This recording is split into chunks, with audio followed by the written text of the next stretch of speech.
قلت خلاص يمكن حصل العربية بتاعته عطلت ولا ايه. المهم ان انا وقفت وركب من غير ما ينطق بكلمة. شكله كان غريب، هدومه مقطعة شوية وغريبة، الشعر ودقنه طوال كأنه مستحمش بقاله سنة، ووشه عليه تراب رغم ان الجو كان حلو.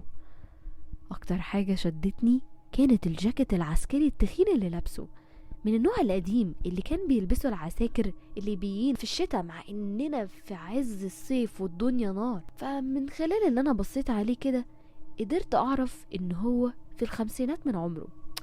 فماشي، قلت خلاص مفيش مشكلة، راجل عجوز والحال على بعضه بقى، فخلاص مش مشكلة هقعد ساكت.